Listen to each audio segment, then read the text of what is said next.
Sunil sir, आपने सुना ये जो बात है, और खासकर अगर वो वहां से पूछ लें कि भाई आप अपने देश के बारे में तो बताइए, आप क्या क्या स्थिति है अल्पसंख्यकों की, कैसे देखिएगा? आपकी टिप्पणी से। धन्यवाद संजीव जी। एक तो आप बार बार क्लिप दिखा करके अब कौन सा दंड देना चाहते हैं आप? तो खैर, मैं टिप्पणी आपकी चाहता था, तो मैंने कहा कम से कम हमारे दर्शक जो ना सुन पाए, क्योंकि कई लोग कहते हैं इस ना चेहरे को दिखाइए ना इन पे बात करिए, लेकिन अब हमारी आप सोचिए, मजबूरी है कि हम क्या इसके आप बिना अपने जी दायित्व का निर्वहन करना है। आप अपने दर्शकों श्रोताओं को भी सुनने के लिए नहीं तैयार है, तो हम लोग की अपील कैसे सुनेंगे आप? सर अग, अगर कोई बात इस भाषण का कोई भी अंश आपने शुरुआत किया जिससे प्रधानमंत्री जी ये कहते हुए सुने गए कि 24/7 वो काम करते हैं, क्या देश का कोई भी संवैधानिक पद पर बैठा हुआ व्यक्ति अगर वह दावा करता है कि वह केवल और केवल देश के लिए बने हुए हैं, वह इतने महीनों के बाद भी मणिपुर नहीं जाता, वहां के लोगों का हालचाल नहीं लेता हो? अगर किसी संवैधानिक पद पर बैठे व्यक्ति का एक एक क्षण, एक रोआ रोआ भी अगर देश के लिए ही है, समर्पित है, तो क्या वो महिला पहलवानों से अब तक बात नहीं करता जो जंतर मंतर पे धरना दे रही थी? आप सुरक्षा कर्मी उनके साथ अपमानजनक व्यवहार करते रहे और आप चुपचाप देखते रहेंगे? अगर आप लोगों के प्रति इतने ही संवेदनशील हैं, देश को आप इतनी ही तरक्की पे ले जाना चाहते हैं, तो इस देश का किसान जिसको हम और आप अन्नदाता कहते रहे हैं, वह 1 साल तक धरने में बैठा रहा। कोई स्वीकार कर सकता है इसको? 1 साल तक अपने देश में कोई आदमी धरने पे बैठा रहे और उस देश का मुखिया, उस देश का प्रधानमंत्री यह कहे कि मेरा एक एक क्षण देश के लिए समर्पित है। वो देश के नागरिक नहीं है, वह देश के बारे में चिंतन नहीं करते, उनका देश के जीडीपी में कोई योगदान नहीं है। आप उनके बारे में बात नहीं करेंगे, उनसे बात नहीं करेंगे, उनको इस बात के लिए कोशिश नहीं करेंगे भाई ठीक है जो हुआ सो हुआ, पहले आप लोग चलिए फिर हम आपसे बात करेंगे, धरना ठीक नहीं है। एक खुले आसमान, जाड़ा गर्मी बरसात सब में बिता दिया किसानों ने। और किस भाषा में लोग आपके लोगों को संबोधित कर रहे थे? वो आतंकवादी हैं, वो विदेशी धन से प्राप्त आंदोलन चला रहे हैं, क्या क्या बातें उनके बारे में कही गई? यह क्या किसी संवैधानिक पद पर बैठे हुए व्यक्ति का बयान हो सकता है? या उन लोगों को रोकने के लिए आपने कौन सी कार्रवाई की जो लोग इस तरह के अनर्गल आरोप लगा रहे थे? आप महिला सुरक्षा की बात करेंगे, मणिपुर की जिस महिलाओं के साथ दुराचार हुआ, और मैंने शब्द नहीं है उसका व्याख्या करने के लिए, हम और आप उस क्लिप को दोबारा देख नहीं सकते। कोशिश की आपने उन लोगों को दंडित करने का कोई प्रयास किया? क्यों ऐसा हो गया? आपने क्या हस्तक्षेप करने की कोशिश की जब बिल्किस बानो के परिजनों के हत्यारों और उसके साथ सामूहिक बलात्कार करने वाले सजा याफ्ता लोगों को छोड़ा गया? आपने कभी पूछा कि भाई ये कैसे कर दिया आपने? आपके गृह मंत्रालय ने इस पर स्वीकृति कैसे प्रदान कर दी? आप अपने संसदीय क्षेत्र में, खुद के संसदीय क्षेत्र में जो उस IITian लड़की के साथ दुर्व्यवहार हुआ, दुराचार हुआ, जिसमें कथित रूप से आपकी पार्टी के लोग आरोपी हैं, उनके बारे में कभी आज तक आपने पूछा कि भाई क्या हो उस मसले में? उस बेटी के साथ न्याय हुआ, अन्याय हुआ, क्या हुआ? जो आरोपी थे उनके खिलाफ कौन सी कार्रवाई हुई? और अगर आप ये नहीं करते हैं और आप महिला आदर, सुरक्षा, सम्मान का दावा भी करेंगे, कौन आपकी बात को स्वीकार कर लेगा और कौन सुनेगा? एक महिलाओं के नाम पर एक आरक्षण का बिल आप लेकर के आए, वो कब लागू होगा ये बनाने वाले भी नहीं बता रहे हैं। आप मतलब किसकी बात आप करेंगे? किस तरह की बात करेंगे? आप कहते हैं कि आप बेरोजगारी की बात नहीं करेंगे, आपने कहा कि साहब हमने 75,000 मेडिकल के सीटें और हम बढ़ा रहे हैं। अरे वो मेडिकल आप किनके लिए बढ़ा रहे हैं? कहाँ बढ़ रही है वो? उसकी फीस कौन देगा? प्राइवेट कॉलेजेस जहाँ बहुत बड़ी बड़ी फीसें चुकानी है। अरे बड़ी बड़ी फीस संजय जी, क्यों बड़ी बड़ी? बहुत छोटा शब्द प्रयोग कर रहे हैं आप। 1 करोड़ रुपया होगा तो उस कैंपस में घुस सकते हैं आप। Yes sir, yes sir, yes sir. 1 crore रुपया से 1 रुपया कम नहीं। जी जी बिल्कुल। तो क्या आप शिक्षा का स्तर ये हो जाएगा? जैसे आप कहते हैं ना कि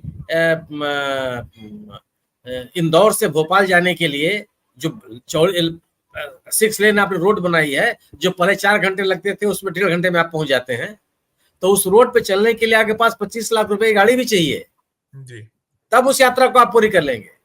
बिल्कुल। सवाल है ना कि आप अगर 75,000 सीट बढ़ा रहे हैं तो किन के लिए बढ़ा रहे हैं, बिल्कुल कौन लोग पढ़ेंगे उसमें? उन सीटों, बढ़ाई गई सीटों का लाभ आम व्यक्ति को मिल जाएगा, मेधावी छात्र को मिल जाएगा। कौन सी व्यवस्था कर रहे हैं? प्रवेश की परीक्षा में धांधली हो जाती है, पेपर आउट हो जाता है, आप बोलते ही नहीं कुछ नहीं, राम कोई भी बात आप नहीं करते कि क्या हुआ कैसे हुआ। जो कोई भी आप बात कर रहे हो, अगर उसमें तथ्य हैं, लोग आपकी बात मानेंगे। और आप कहते हैं साहब कि लोग देश की प्रगति को स्वीकार नहीं करते और वो बीमार मानसिकता के लोग हैं। भाई आप नहीं स्वीकार कर रहे हैं कि 2014 के पहले इस देश ने कोई प्रगति की थी, आपकी पार्टी के लोग, आपके समर्थक लोग, आपके अनुयायी लोग नहीं स्वीकार करते।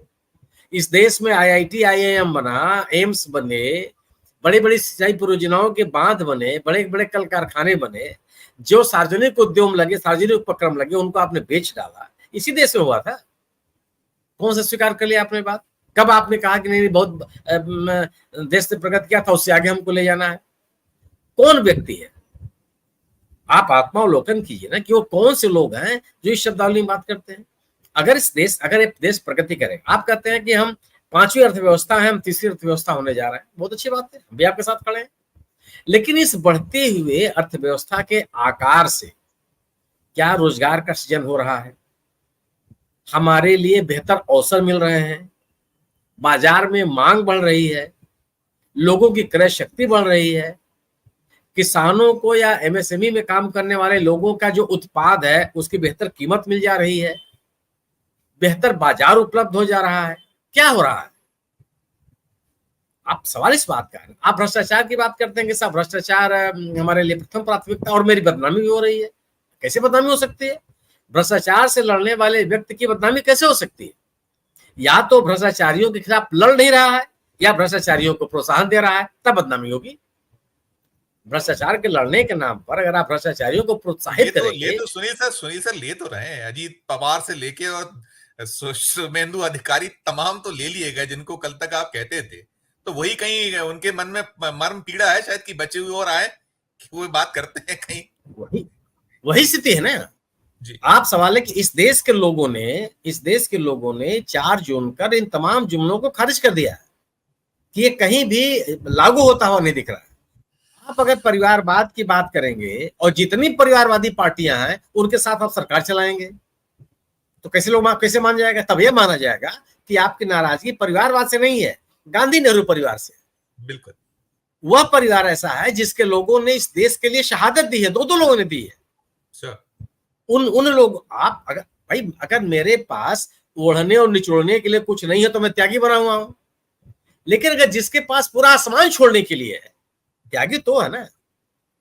अगर हम और आप आज राकेश जी रोटी सब्जी और दाल की इन्होंने शेयर किया, उसमें से अगर हिस्सा बांटते हैं तो त्याग है। वो त्याग है कि हमारे पास 2 रोटी है, मैं 1 रोटी आपको दे रहा हूं। हमसे ज्यादा आपको भूख लगी हुई है तो आप 1.5 रोटी खा लीजिए। वो भी ठन गोपाल, मैं भी ठन गोपाल, तो कौन सा त्याग? किस बात का त्याग? सवाल है कि जिन लोगों ने देश के लिए शहादत दी है, जिन लोगों ने त्याग किया, आप उसको भी स्वीकार करने के लिए तैयार नहीं होते। और आप कहेंगे साहब लोगों के जितने भ्रष्टाचारी हैं जिनके ऊपर हमने आरोप नहीं लगाया, आपने आरोप लगाया। एनसीपी को नेचुरल करप्ट पार्टी आपने कहा, 70,000 करोड़ रुपए का भ्रष्टाचार का आरोपी आपने बताया था अजय दादा पवार जी। आपने उसी एनसीपी के कम से कम 1 दर्जन नेताओं को नोटिस दिया था। क्या हुआ? उसी प्रफुल्ल पटेल को नोटिस मिली थी, वो क्लीन चिट मिल गई उनको। और आप कहेंगे हम भ्रष्टाचार से लड़ भी रहे हैं। स्टोरी विद प्रमाण हुई है सुनील सर, जिसमें है कि 25 ऐसे बड़े बड़े जो भ्रष्ट थे जिन्हें 24 को ले लिया, ऐसी स्टोरियां हो चुकी हैं। अरे आप संजीव जी आगे आ जाइए ना, 25 की संख्या आगे बढ़ गई। आज कहा जा रहा है कि सेबी की जो प्रमुख हैं वह उसी कंपनी में उनका निवेश है जो बेनामी कंपनियां हैं जिसको विनोद अडानी चलाते हैं। इसका उन्होंने स्वीकार भी कर लिया। आप कुछ बोलते ही नहीं है जी। और आप उनके उनके हाथ में आपने न्याय देने की जिम्मेदारी दे दी है। सर वो कौन, मैं किसी उद्योगपति को नहीं जानता जो कोई उत्पाद न करता हो और उसकी पूंजी बढ़ती चली जाए। मैं किसी उद्योगपति को नहीं, मैं वह अर्थशास्त्र में जानता ही नहीं। अडानी साहब सुई भी नहीं बनाते हैं, बटन भी नहीं बनाते हैं। 30 गुना उनकी संपत्ति बढ़ गई तब जब दुनिया में चारों तरफ आपकी हाहाकार मचा हुआ अर्थव्यवस्था को लेकर के। क्या सरकारी संरक्षण में कुछ लोगों को आप उनके अकूत संपत्ति को बढ़ावा देकर के आप देश का अर्थव्यवस्था का आकार बढ़ा देंगे? तो चाहे भ्रष्टाचार का मसला हो, चाहे परिवारवाद के खिलाफ आपकी लड़ाई हो, चाहे राजनीतिक नैतिकता का सवाल हो, चाहे देश की अर्थव्यवस्था का प्रश्न हो, चाहे महिलाओं के सम्मान का सवाल हो, विदेश नीति का सवाल हो, आप कहते हैं कि साहब वहां पे बांग्लादेश में अल्पसंख्यकों के हितों की रक्षा होनी चाहिए, और आपके यहाँ क्या होना चाहिए? जी बिल्कुल वही जी। आप अपनी तरफ नहीं देखेंगे और कौन आपकी बात को सुन लेगा? और इस देश की सिविल सोसाइटी कैसे आपकी बात को स्वीकार कर लेगी? देखिए, लाल किले की आज भी मतलब हम लोग पुराने नेताओं के भाषण सुनते हैं खोज करके कि उन्होंने लाल किले की प्राचीर से क्या कहा था, जरा सुनो उसको। मुझे नहीं समझ में आता कि आज का भाषण या इस तरह के भाषण कौन लोग खोज के पढ़ेंगे।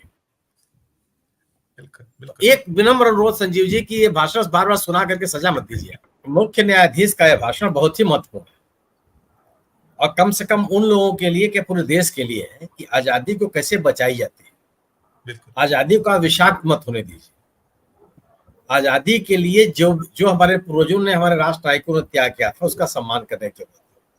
और जो कोई भी इस आजादी को छीनना चाहता है, चाहे इसको अपवित्र करना चाहता है, उसके खिलाफ संघर्ष करने की जरूरत है। अरुण जी ने बहादुर शाह जफर के मकबरे पे मैं गया हूं म्यांमार में, और वाकई ऐसे लोगों को याद रखा जाना चाहिए कि उन लोगों ने क्या किया है, जिनका इस देश के इतिहास में स्वतंत्रता संग्राम में कोई योगदान नहीं है। वो बड़ी बड़ी बातें करते हैं। तब ये लगता है कि आप आज ऐसे में चीफ जस्टिस की बात अति महत्वपूर्ण हो जाती है।